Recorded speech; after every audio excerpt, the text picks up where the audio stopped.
안녕하세요, 메이옥토입니다. 오늘은 주례 없는 결혼식 식순 일반적인 순서를 좀 설명드리고요.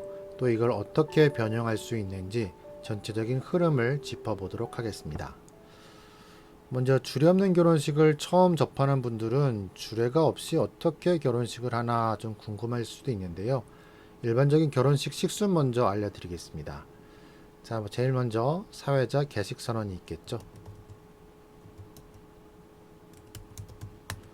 그리고 나면 이제 양가 어머님들의 화촉점합니다. 이후 주례 선생님 등단,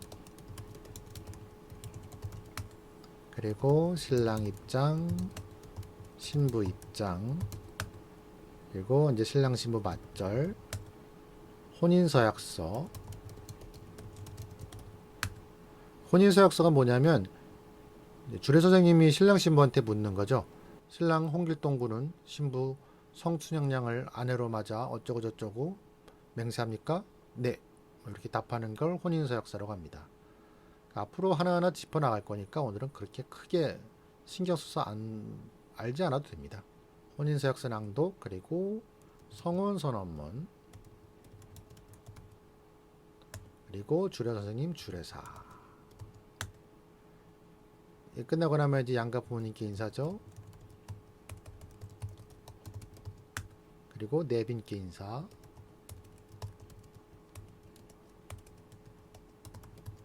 그리고 이제 축가. 그리고 끝으로 신랑 신부 행진. 이게 일반적인 주례가 있는 결혼식인데요. 여기서 이제 주례 선생님이 빠지시니까 이 역할을 신랑 신부 양가 부모님이 그 대신하게 되는 게 주례 없는 결혼식입니다. 주례 선생님 등단이 빠지고요. 혼인서약서 낭독을 이제 신랑 신부가 직접 낭독합니다. 그리고 성혼선언문은 부모님들이 해주시고요. 주례사도 이제 주례 선생님이 빠지시니까 덕담이라는 이름으로 부모님들이 해주십니다. 그래서 이게 일반적인 주례 없는 결혼식 순서인데요. 여기서 이제 또 약간의 변형을 주게 됩니다. 뭐냐 하면 화촉점화를 보통은 어머님들만 입장을 하시죠. 근데 요즘에는 부부 동반으로 입장도 합니다. 무슨 얘기인가 하면 결혼식 날이니까 양가 부모님들이 메이크업도 하시고 헤어도 하시고 또 옷도 예쁘게 입으시잖아요. 그래서 부부끼리 입장을 하면 리마인드 웨딩 느낌도 나거든요. 사진도 찍고 영상도 또 남기니까 이것도 또 하나의 추억이 될 수 있어서 많이들 좋아하십니다. 그리고 신랑 입장 같은 경우도 보통 신랑이 혼자 입장하는 경우가 많은데 요즘에는 이 부부 동반 입장을 안 하고 무난한 화촉점화를 한다 이럴 때는 신랑이 신랑 아버님과 동반 입장하는 경우도 있습니다. 왜냐하면 이 결혼식을 준비하다 보면, 그러니까 결혼식 시작 5분 전이 되면 버진로드라고 해서 이제 신랑 신부 걸어가는 길이 있거든요. 그 끝에 스탠바이를 하는데 맨 앞에 양가 어머니, 그 다음에 신랑, 그 다음에 신부와 신부 아버지가 입장을 준비합니다. 그러니까 신랑 아버님만 역할이 없기 때문에 혼자 덩그러니 혼주석에 앉아 계시거든요.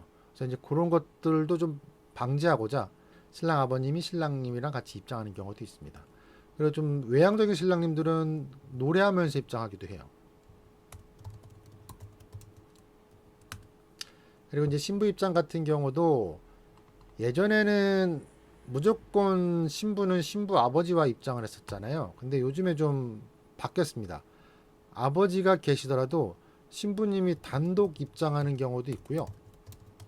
또 신부님이 신부 아버지가 아니라 신랑 신부 동시 입장하는 경우도 있습니다. 그러니까 추세가 옛날에는 동시 입장을 하게 되면 뭐 아버님이 안 계시거나 혹은 뭐 여러 가지 상황에 따라서 좀 그렇게 변하는 경우가 있었는데 요즘은 그렇지 않습니다. 그리고 이 성혼선언문하고 덕담은 양가 부모님 중에 한 분씩 나와서 하시면 제일 좋은데 또 이게 집안 사정을 보면 꼭 그렇지는 않거든요. 그러니까 한쪽 집안은 되게 외향적인데 한쪽 집안은 줄에 단성이 올라가는 것 자체를 되게 어려워하시는 경우도 있습니다. 그럴 때는 그냥 양가를 대표해서 어느 쪽 부모님이 해주시겠습니다. 이렇게 멘트하고 한쪽 분만 진행하면 됩니다. 또 어떤 경우는 정말 양가 부모님들이 모두 나오길 어려워하시는 경우가 있으세요. 그럴 때는 성원 서론문을 그냥 사회자가 낭독하거나 혹은 스크린에 이제 성원 서론문을 띄워서 하객들이 다 함께 낭독할 수 있도록 해주기도 합니다. 그래서 이제 덕담도 부모님들이 나와서 말씀하시는 걸 어려워하시게 되니까 이럴 때는 이제 친구 축사 이렇게 바꾸기도 하고요. 아니면 과감하게 덕담은 드러내기도 합니다. 그리고 이제 양가 부모님께 인사할 때 이게 이제 부모님께 쓰는 편지 낭독 시간이 있는데요. 요걸 이제 신부님들이 제일 어려워하시죠. 이게 이제 부모님 눈만 봐도 이제 눈물이 나는데 이제 편지까지 읽는다. 이게 되게 좀 어렵습니다. 그래서 식순 짤 때 제일 마지막까지 고민하는 게 요 부모님께 쓰는 편지. 쓸까 말까. 또 쓰게 되면 이걸 낭독을 할까 말까.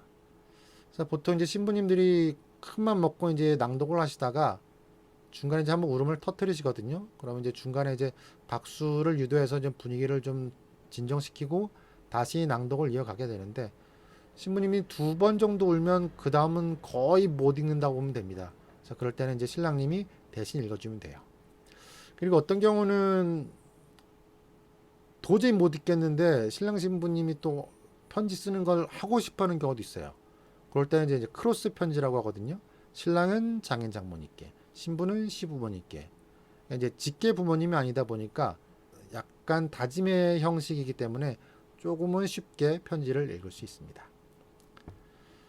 그리고 축가, 축가는 주례 없는 결혼식이든 주례가 있는 결혼식이든 크게 차이는 없는데요. 축가는 주례가 있는 결혼식은 보통 2팀까지도 가는데 주례가 없는 결혼식은 보통 한 팀 정도가 맞습니다. 왜냐하면 이게 예식 소요 시간이라는 게 있거든요.